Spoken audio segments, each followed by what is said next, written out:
Hello everyone, welcome to Global Online. So NTA UGC ने 2023 examination से related एक और ऑफिशियल पब्लिक नोटिस जारी कर दिया गया है जिसमें एनटीए ने सभी उम्मीदवारों के लिए कुछ इंस्ट्रक्शंस शेयर की है एंड उसमें ये साफ साफ लिखा है कि एग्जाम देने से पहले आप सभी को इसके बारे में पता होना जरूरी है। तो आप सभी स्टूडेंट्स इस वीडियो में अंत तक बने रहिएगा। यहाँ पर ऑफिशियल साइट पर जाकर के ही ये सारी जरूरी सूचनाएं मैं आपके साथ शेयर करने वाली हूँ। इस नोटिस का मेजर फोकस एनटीए ने फेज 2 और फेज 3 में होने वाले सब्जेक्ट्स के स्टूडेंट्स पर रखा है। अब यहाँ पर स्टूडेंट्स आप लोग कंफ्यूज मत होइएगा कि फेज 2 और फेज 3 में कौन से लोग आने वाले हैं।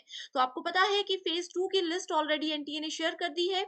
जो एग्जाम 28 फरवरी, 1 मार्च और 2 मार्च को होने वाला है, ठीक है। बाकी के जितने भी सब्जेक्ट्स हैं जिनके एग्जाम अभी तक नहीं हुए हैं या जिनका अभी तक कोई नोटिस नहीं आया है, जैसे कि कंप्यूटर साइंस वाले स्टूडेंट्स हैं, तो आप सभी अपने आप को फेज 3 में कंसीडर कर सकते हो एंड ये जरूरी सोचना जानना आप सभी के लिए बहुत ही ज्यादा इंपॉर्टेंट है। ऑफिशियल साइट पर जाने से पहले मैं आपको बता दूं कि यूजीसी नेट पेपर 1 के स्मार्ट प्रिपरेशन के लिए क्विक रिवीजन पीडीएफ हम लेकर आए हैं जिसमें आपको 2000 से भी ज्यादा क्वेश्चंस मिलते हैं। इंग्लिश हिंदी दोनों लैंग्वेजेस में क्वेश्चंस आपको मिलेंगे। आप एग्जाम से पहले 1 से 2 बार इन क्वेश्चंस को एज इट इज पढ़ लीजिए। जब क्वेश्चन एग्जाम में दिखेगा तो आप बहुत आसानी से उसका सही आंसर ढूंढ सकते हो। अपडेटेड एमसीक्यूज हैं, करंट अफेयर्स यहाँ पर मिलेंगे, शॉर्ट नोट्स अवेलेबल हैं, previous year questions and most repeated questions भी यहाँ पर आपको मिलेंगे। इसी के साथ आपको स्क्रीन पर दिए गए किसी भी नंबर पर इजीली व्हाट्सएप से कांटेक्ट करना है एंड इसके लिए आपको एक ही बार फीस पे करनी है, वो भी सिर्फ 699।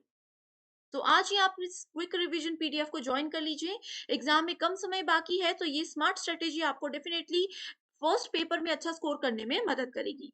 अब इसी के साथ स्टूडेंट्स पहले मैं आपको बता देती हूँ कि 21 फरवरी को एनटीए ने एक पब्लिक नोटिस जारी किया था जिसमें कि फेज 2 से रिलेटेड इंफॉर्मेशन दी थी। तो आज का जो नोटिस है वो भी इसी से रिलेटेड है कहीं ना कहीं। इसमें आप देख सकते हो कि 28 फरवरी, 1 मार्च और 2 मार्च को एग्जाम होने वाले हैं। एग्जाम्स की लिस्ट ऑलरेडी हमने आपके साथ शेयर कर दी है। इसी के साथ अब बढ़ते हैं इंपॉर्टेंट इंस्ट्रक्शंस की लिस्ट की ओर जो कि एनटीए ने शेयर की है और एग्जाम से पहले आप सभी को जानना बहुत ही ज्यादा जरूरी है। तो सबसे पहली लिस्ट तो स्टूडेंट्स यहाँ पर सबसे पहली बात जो एनटीए आप सभी को बताना चाहता है वो ये है कि आप सभी को एग्जाम का जो आपका सेंटर है, एग्जामिनेशन जो सेंटर है उस पे टाइम पर पहुंचना है। अब देखो जैसे कि एडमिट कार्ड में ही इंस्ट्रक्शंस लिखी हुई हैं। इसमें अगर आप लोग देखोगे तो एग्जाम का टाइम है सुबह 9 बजे से 12 बजे तक के बीच, ठीक है। एंड यहाँ पर गेट क्लोजिंग टाइम 8:30 बजे बताया है एंड गेट ओपन हो जाएगा 7:20 पे।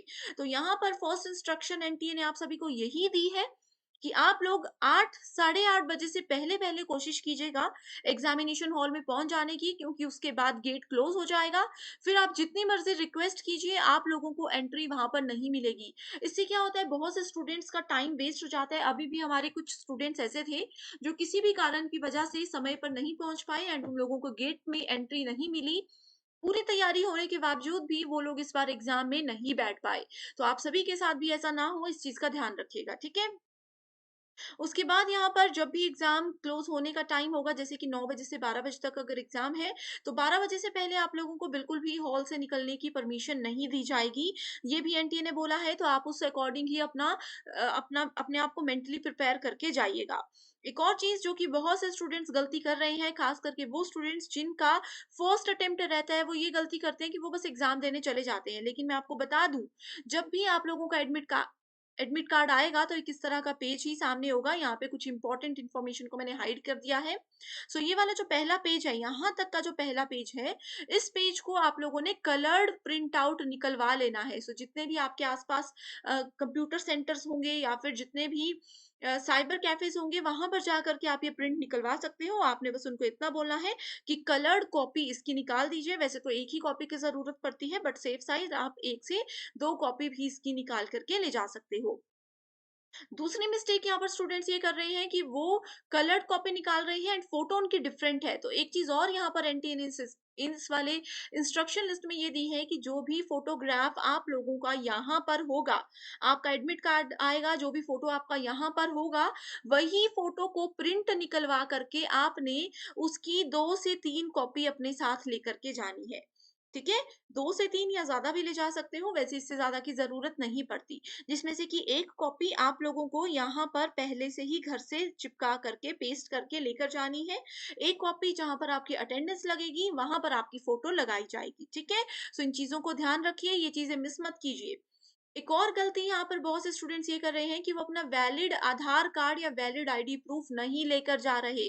तो मैं फिर से आप लोगों को एक बार ये बता देना चाहती हूँ कि आप लोगों का जो भी आईडी प्रूफ आप लोग लेकर जा रहे हो, उसमें आप लोगों की एक तो जो डेट ऑफ बर्थ है वो पूरी होनी चाहिए। यानी कि उसमें आप लोगों का डे भी होना चाहिए, उसमें आपके मंथ का नाम भी होना चाहिए एंड उसमें ईयर भी होना चाहिए। बहुत से लोग ऐसे हैं जिनके आधार कार्ड पुराने हैं एंड उन आधार कार्ड में उनका सिर्फ डे लिखा हुआ है, उनका सिर्फ मंथ लिखा हुआ है, ईयर वाला वहाँ पर उस वक़्त ऑप्शन नहीं होता था, तो वो नहीं ऐड किया गया है। तो आप लोग कोशिश कीजिएगा कि अपना आधार कार्ड या तो एग्ज़ाम से पहले अपडेट कर दीजिए, 1 से 2 घंटे में वो अपडेट करके आपको दे देते हैं, या फिर आप लोग ये कर सकते हो कि आपका अगर पैन कार्ड आपके पास है, ठीक है?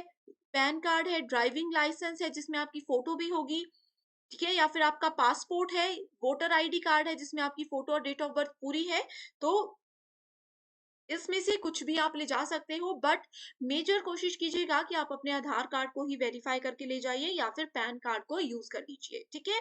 सो ध्यान देना है इन चीज़ों पर कि डेट ऑफ बर्थ पूरी होनी चाहिए, फ़ोटो आपकी वहाँ पर होनी चाहिए, चाहे पुराना आधार कार्ड है, बहुत साल पहले बना हुआ है, फ़ोटो पुरानी है कोई बात नहीं, लेकिन डेट ऑफ बर्थ पूरी होनी चाहिए।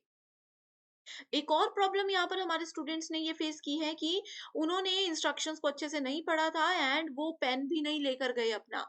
तो इस भरोसे गए कि एग्जामिनेशन सेंटर में आप लोगों को एक बॉल पेन मिल जाता है। तो मैं आपको बता दूं कि वैसे तो एनटी के रूल्स के हिसाब से आप लोगों को एग्जामिनेशन सेंटर में बॉल पेन दिया जाता है, बट फिर भी आप लोग एक अपने घर से भी पेन लेकर जा सकते हो। इसीलिए यहाँ पर इस इंस्ट्रक्शन में भी एनटीए ने इस चीज को हाईलाइट करके आप सभी के साथ शेयर किया है। तो किसी भी तरह से आप इस चीज़ को भूलिएगा नहीं और इन चीज़ों पर ध्यान दीजिएगा, ठीक है? इसके अलावा कुछ सिग्नेचर वाली चीज़ें हैं जो कि ऑलरेडी हम डिस्कस कर चुके हैं। आपके उल्टे हाथ का, आपके लेफ्ट हैंड का थंब इम्प्रेशन यहाँ पर आपको लगाकर जाना है। कई बार होता है कि स्टूडेंट्स के पास वो ब्लू इंक नहीं होती है कि वो थंब इम्प्रेशन नहीं लगा सकते, तो इसके लिए आप क्या कर सकते हो, किसी भी बुक स्टोर में जाकर के उनको रिक्वेस्ट कीजिए कि हमें बस थंब इम्प्रेशन लगाना है, तो वो आपको दे देंगे। किसी भी आप जनरल स्टोर में जा सकते हो, वहां पर भी ये चीज आपको मिल जाएगी, या फिर एग्जामिनेशन सेंटर में भी कई बार वो लोग हेल्प कर देते हैं। एंड यहाँ पर सिग्नेचर घर से बिल्कुल भी नहीं करके जाने हैं, ये इन्विजिलेटर के सामने, यानी कि जो भी एग्जामिनर है उनके सामने ही आपको सिग्नेचर करने हैं। तो ये कुछ इंपॉर्टेंट इंस्ट्रक्शंस थी जो कि आपको जानना ज़रूरी है। हर एक चीज़ को ध्यान में रखिएगा एंड एक और चीज़ है कि जैसे ही आपका क्वेश्चन पेपर आपके सामने आ जाता है, आप सबसे पहले अपना रोल नंबर स्क्रीन पर मैच कीजिएगा। आपकी स्क्रीन पर ना वहाँ पर आप लोगों के सिग्नेचर भी दिखेंगे, आपकी ये वाली फ़ोटोग्राफ भी दिखेगी एंड इस तरफ आप लोगों का एप्लीकेशन नंबर और रोल नंबर लिखा होता है, जो कि मैंने अभी हाइड करके रखा है। ये दोनों चीज़ें भी आपको आपकी कंप्यूटर की स्क्रीन पर उस समय नज़र आएगी। तो सबसे पहला काम आपको ये करना है कि इन सब चीज़ों को मैच करना है। आपको अपना किस चीज़ के लिए आपने अप्लाई किया है ये मैच करना है, अपने सब्जेक्ट का नाम और सब्जेक्ट का कोड भी मैच करके देख लेना है ताकि बाद में कोई कंफ्यूजन ना हो, क्योंकि अगर एक बार एग्जाम स्टार्ट हो गया तो फिर आप कुछ भी नहीं कर सकते। तो इसीलिए एनटी ने फिर से ये इंस्ट्रक्शंस जारी की हैं ताकि स्टूडेंट्स जो बार बार गलती कर रहे हैं वो अब ना करें। इसी के साथ यूजीसी नेट पेपर 2 के स्मार्ट प्रिपरेशन के लिए एक स्टडी मटेरियल हम लेकर आए हैं जो कि पेपर के पैटर्न और डिफिकल्टी लेवल को ध्यान में रखते हुए बनाया गया है। पेपर 2 के 10 यूनिट्स के नोट्स एंड एमसीक्यूज यहाँ पर आपको मिल जाएंगे, जिसमें कि important repeated and expected questions हैं। एज इट इज ये क्वेश्चन एग्जाम में आएंगे, कम समय में सिर्फ आप इनको पढ़कर जाइए, बहुत अच्छा स्कोर कर सकते हो। तो सब्जेक्ट्स का नाम आप देख सकते हो, जिन सब्जेक्ट्स के एग्जाम अभी थोड़े दिन में होने वाले हैं उन सभी के स्टडी मटेरियल इधर अवेलेबल हैं, तो आप सभी स्टूडेंट्स इसका बेनिफिट जरूर उठा सकते हो। तो स्क्रीन पर दिए गए किसी भी नंबर पर कांटेक्ट कीजिए एंड इसके लिए आपको फीस पे करनी है सिर्फ 1280 रुपीज एंड ये लगातार लाइफ टाइम तक आपको यूज में आएगा। इसके बाद इंटरव्यू को क्वालिफाई करने में भी आपको बहुत मदद करेगा। तो thank you so much and I wish you all the very best.